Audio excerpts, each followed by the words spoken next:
가을이 오자 우선 고양이가 사라졌고 그러고는 뱀들이 나타나기 시작했다. 고양이가 없어진 것을 기노가 깨닫기까지는 며칠이 걸렸다. 왜냐하면 그 암 고양이는 자기 기분 내킬 때만 가게에 왔고 한동안 전혀 나타나지 않기도 했으니까. 고양이는 자유를 중시하는 생물이다. 또한 그 고양이는 보아하니 다른 데서도 먹이를 챙겨주는 것 같았다. 그래서 일주일이나 열흘씩 나타나지 않아도 기노는 신경 쓰지 않았다. 하지만 그 기간이 2주일을 넘어서자 조금씩 불안해졌다. 사고라도 당한 건 아닐까. 그리고 3주째에 이르렀을 때 기노는 고양이가 다시는 돌아오지 않으리라는 것을 직감했다. 기노는 그 고양이가 마음에 들었고 고양이도 기노에게 마음을 허락한 것 같았다. 그는 고양이에게 먹이를 주고 잠자리를 제공하고 가능한 한 가만히 내버려 두었다. 고양이는 호의를 드러내는 것으로 혹은 저기를 드러내지 않는 것으로 그에게 보답했다. 고양이는 또한 기노 가게의 수호신 역할을 하는 것 같기도 했었다. 고양이가 가게 한 귀퉁이에서 조용히 잠들어 있는 한 그리 나쁜 일은 일어나지 않는다. 그렇게 느꼈다. 고양이가 자취를 감춘 것을 전후해 집 주위에서 뱀이 눈에 띄기 시작했다. 처음 발견한 것은 흐릿한 갈색 뱀이었다. 몸길이가 꽤 길었다.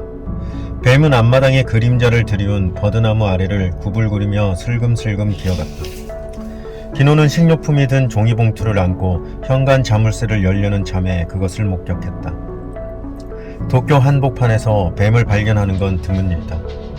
그는 조금 놀랐지만 그다지 신경 쓰지는 않았다. 집 뒤에 초목이 우거진 내즈 미술관에 넓은 정원이 있다. 뱀이 산다 해도 이상할 건 없다.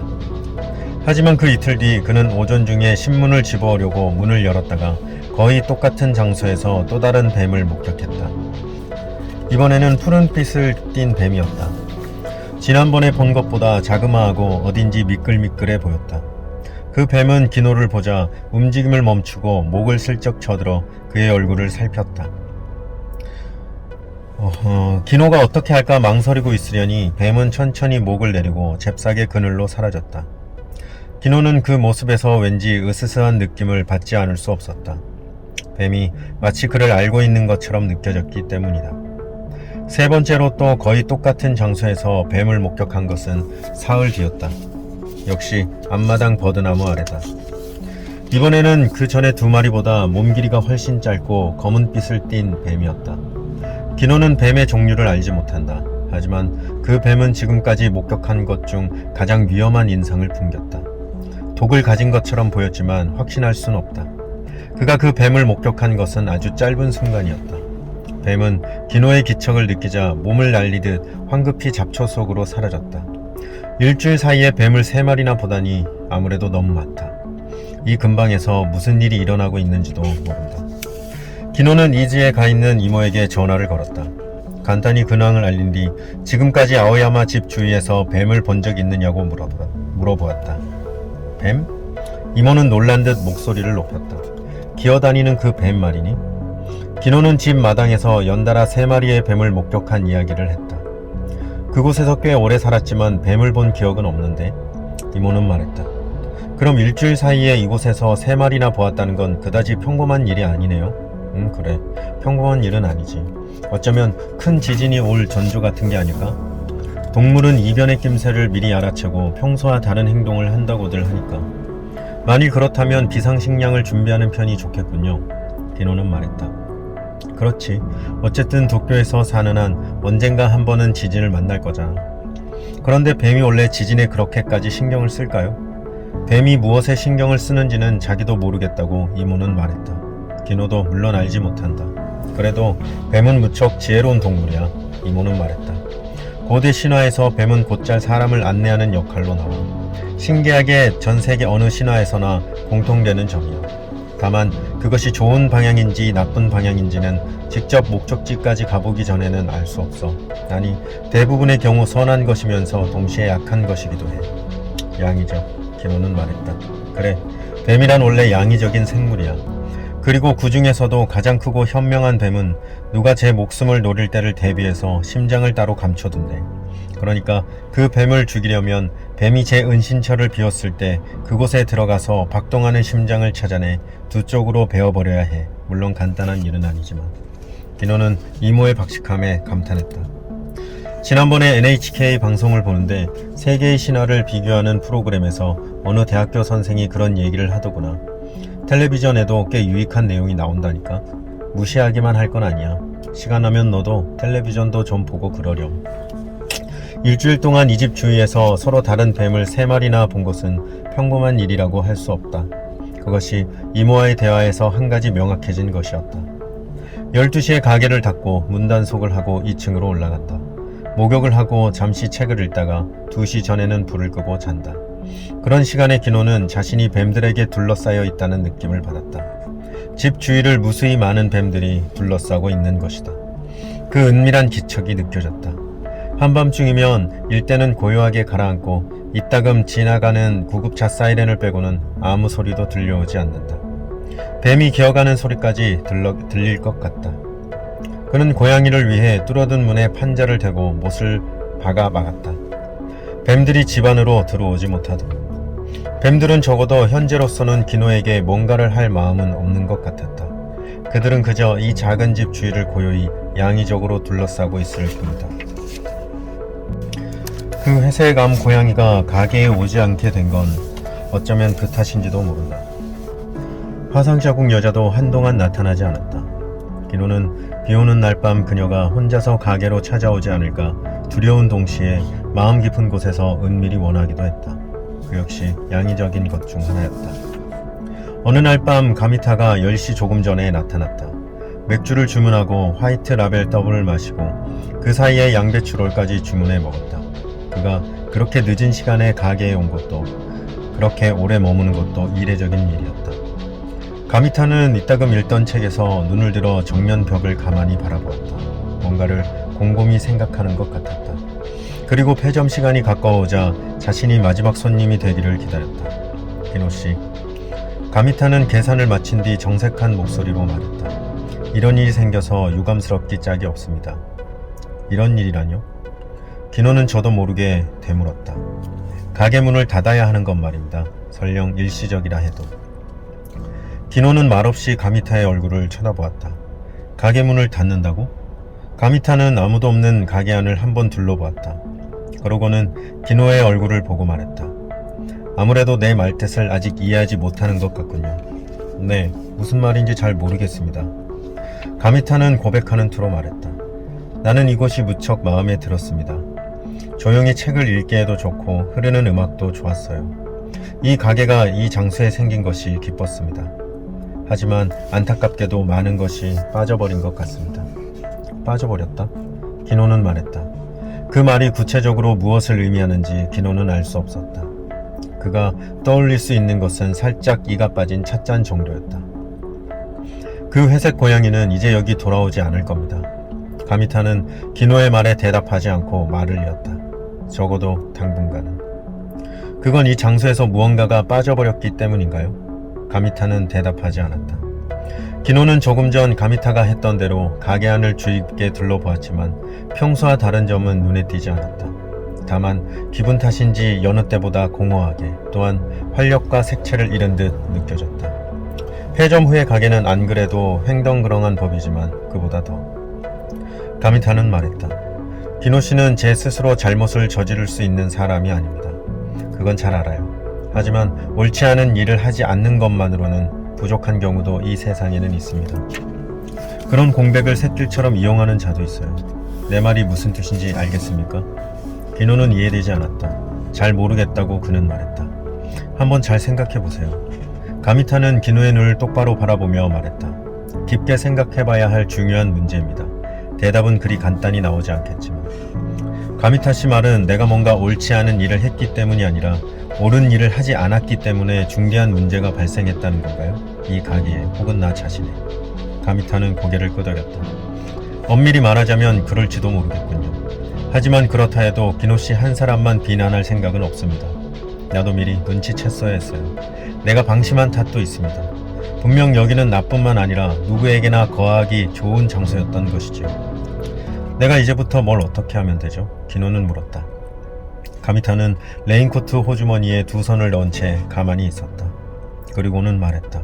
잠시 가게 문을 닫고 멀리 떠나는 것입니다. 현 시점에서 그것 말고는 할 수 있는 일이 없을 것 같군요.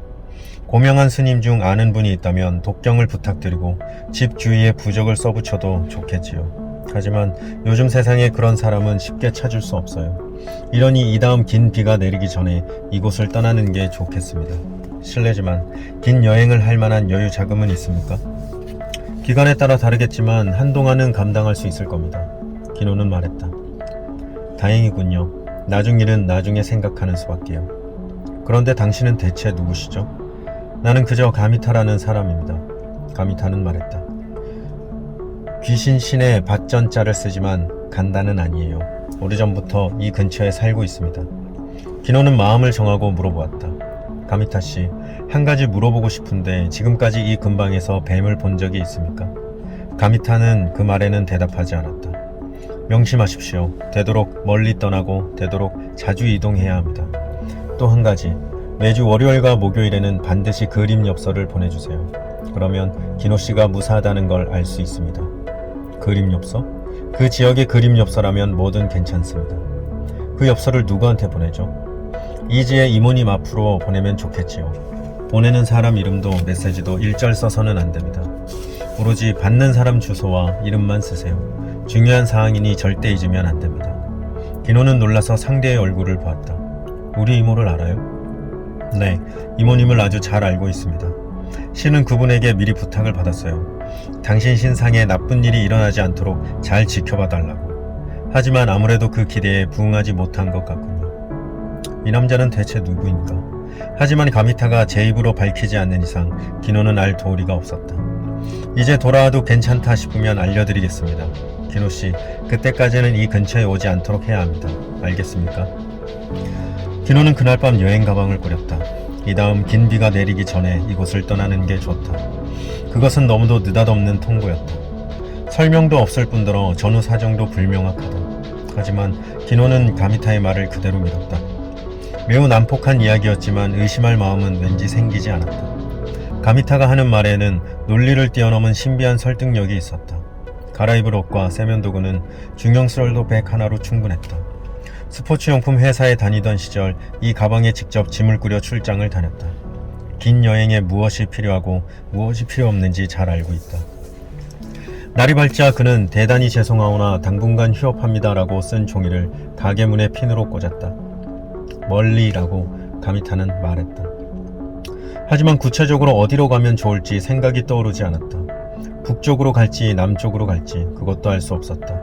그래서 우선은 러닝슈즈 영업을 다니던 시절에 자주 돌던 코스를 그대로 따라가기로 했다. 고속버스를 타고 다카마스로 갔다. 시코쿠를 한 바퀴 돌고 그 다음에는 규슈로 건너갈 생각이었다. 다카마스역 근처의 비즈니스 호텔을 잡고 거기서 사흘을 보냈다.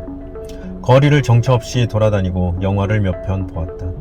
한낮에 영화관은 어디나 텅텅 비어 있었고 영화는 하나같이 재미없었다. 날이 저물면 호텔방에 돌아와 텔레비전을 켰다.